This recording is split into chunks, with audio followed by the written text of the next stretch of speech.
บอกได้เลยว่าเฟเฟกโคตรเฟเฟกเลยหนังเรื่องนี้ใครไม่ดูเสียใจจะบอกให้โดยเฉพาะนักร้องเขาเนี่ยแต่ละคนเนี่ยครับทุ่มเททั้งกายทั้งใจ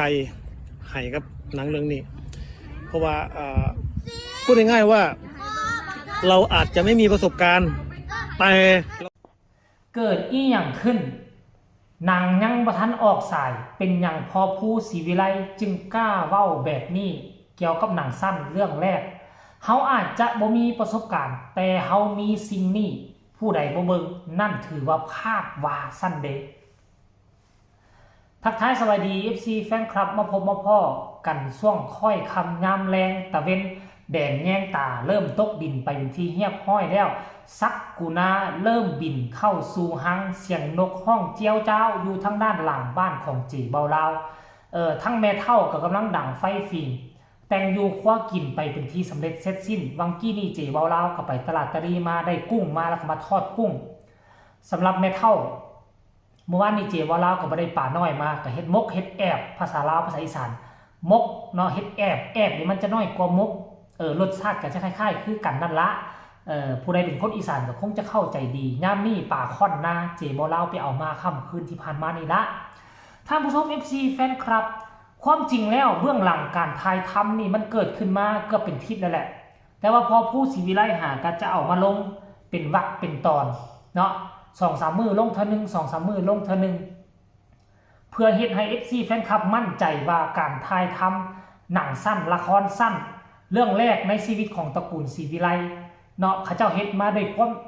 จริงใจถึงว่าอาจจะบ่มีประสบการณ์เรื่องการทำหนังเนาะแต่เขามีสิ่งนี้เนาะที่พอผู้ศรีวิไลกล่าวนั่นก็คือเรื่องจิตเรื่องใจทุกคนนี่นะเป็นคนมือใหม่ทั้งนั้นโดยเฉพาะคือโตเด่นดาวดังคือน้องธิดาลาวปรารถนา4 คนนี่จะเป็นคนค่อนข้างว่าเป็นศิลปินหน้าใหม่ประสบการณ์เรื่องการถ่ายทำประสบการณ์เรื่องการแสดงก็อาจจะบ่เก่งพอปานใดแต่ว่าพอผู้นี่มีใจของพอผู้สู้แฮงสามารถควบคุมโดยเฉพาะคือลิงน้อยธิดาลาวได้ควบคุมลิงน้อยธิดาลาวกลัวจะเอาเข้ากล้องกลัวจะเอาไปเข้าเฟรมได้มันบ่แม่นเรื่องง่ายๆเพราะฉะนั้นพอผู้ศรีวิไลบอกว่าเรื่องนี้สนุก 100%ประสบการณ์ถามว่าเกี่ยวบอกกับเกี่ยวแต่ว่าเรื่องจิตใจนี่สู้ซนขนาดสัวจะเฮ็ดให้มันผ่านไปแต่ละศาสตร์มันบ่แม่นของง่ายเพราะฉะนั้นมันต้องออกมาดีแน่นอน มันต้องออกมาดีแน่นอนซึ่งมันแตกต่างจากผู้กำกับมือโปรแตกต่างจากผู้กำกับที่กำกับหนังมาหลายครั้งหลายคราวแล้วอาจจะเอาหัวซาโอ้ยเรื่องซ้ำนี้จิ๊บเฮ็ดไปโลดเฮ็ดแป๊ะๆบางๆไปมันก็แล้วไปแล้วเฮาเก่งอยู่แล้วมันแตกต่างกันนะแตกต่างจากคนที่บ่มีประสบการณ์เอาใจใส่ทุกฉากทุกมุมกล้องทุกคำเว้าทุกอริยบทของศิลปินต่างฝ่ายต่างใหม่มาเจอกันเข้าไปมันจะเป็นแนวใดให้ไปฟังจากปากของพ่อผู้ศรีวิไลว่าเล่าเว้าอีหยังแล้วจึงมาพ้อกับเจบ่ลาวในช่วงต่อไปฟังพร้อมๆกันเลยเฟบอกได้เลยว่าเฟเฟกโคตรเฟเฟกเลยหนังเรื่องนี้ใครไม่ดูเสียใจจะบอกให้โดยเฉพาะนักร้องเขาเนี่ยแต่ละคนเนี่ยครับทุ่มเททั้งกายทั้งใจให้กับหนังเรื่องนี้เพราะว่าพูดง่ายๆว่าเราอาจจะไม่มีประสบการณ์แต่เรามีใจพี่น้องลองฟังดูเขามาติดตามเบิ่งครับเจ้าสิฮู้แตกจนอยู่ส่วนสิควบคุมเขาสู้เล่นกล่องใดแต่ละฉากบ่ดื้อบ่มึนจนว่าปวดหัวย้อนพุ่นละส่วนสิควบคุมอยู่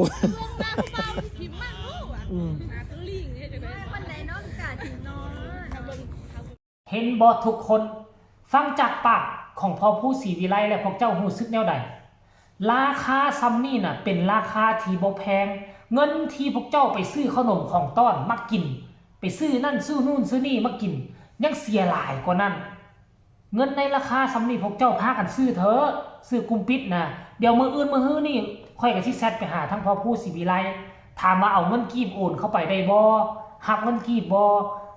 ค่อยก็จะอันนั้นคันค่อยมีเวลาค่อยก็จะเบิ่งเนาะคันค่อยบ่มีเวลาค่อยก็สิไปเบิ่งย้อนหลังแต่ค่อยก็อยากสนับสนุนอยากซัพพอร์ตพ่อผู้ศิวิไลนะเนาะเราเป็นคนไทยแต่เรามาลงทุนลงแฮงให้กับคนลาวของพวกเฮาในฐานะที่ค่อยเป็นคนลาวคนนึงนี่นะค่อยจะโอนไปซื้อบัตรกรุงปิดอยากเบิ่งหนังนี่แหละค่อยบ่ทันเบิ่งค่อยก็สิเบิ่งย้อนหลังก็ได้ถ้าบ่สมค่อยบ่เสียใจดอกแต่ค่อยอยากสนับสนุนอยากซัพพอร์ตในเมื่อเรายังซัพพอร์ตสนับสนุนคนลาวเฮาในฐานะที่ค่อยเป็นคนลาวค่อยก็ต้องสนับสนุนเราคืนแหมการที่เรามาถ่ายทำนี่เราบ่ได้เอาดินมาลงทุนน่ะลงเหือเทแห้งลงมันสมองก็ลงเงินลงทุนไหนซื้อข้าวซื้อน้ำมาสู่กันกินต้องได้ควบเงินได้บ่แม่นไปขอเขามาละล่าเรื่องอาหารการกินแม่นบ่ล่ะเพราะฉะนั้นแล้วเรายังลงทุนเฮ็ดเพลงให้น้องธิดาลาวแม่นบ่ล่ะหมดบ่จักกี่แสนแล้วมันก็หลายเพลงปานนั้นแล้วภาษาอีหยังเฮาเป็นคนลาวคันกรณีเราบอกว่ารับเงินลาวได้โอนได้ในบัญชีนี้โอ้ยเจบ่ลาวก็จะมาเฮ็ดคลิปอีกเทื่อนึงให้คนลาวอยู่ทางฝั่งลาวผู้อยากเห็นโอนเข้าไปแต่ค่อยเชื่อว่าคันกรณีว่าราคาเท่าใดก็ได้ยินแว่วๆว่าเท่าใด29 บาทว่า29 บาทว่าต้องเป็นเงินกีบกับบ่กีบเท่าใด 10,000 แม่นบ่ล่ะบ่กีบเท่าใด29 บาทก็สิประมาณ20-30,000บ่เกิน4-50ละซ้ำนั่นเนี่ยท่านผู้ชมเว้ยใครเป็น FC ที่ดาลาวน่ะเดี๋ยวให้เจบ่ลาวไปถามข้อมูลกันว่าโอนบัญชีลาวเข้าไปรับบ่คันรับแล้วสิมาเฮ็ดคลิปเฮ็ดข่าวให้ FC แฟนคลับอีกเทื่อนึงแล้วพวกเฮาในฐานะผู้เป็น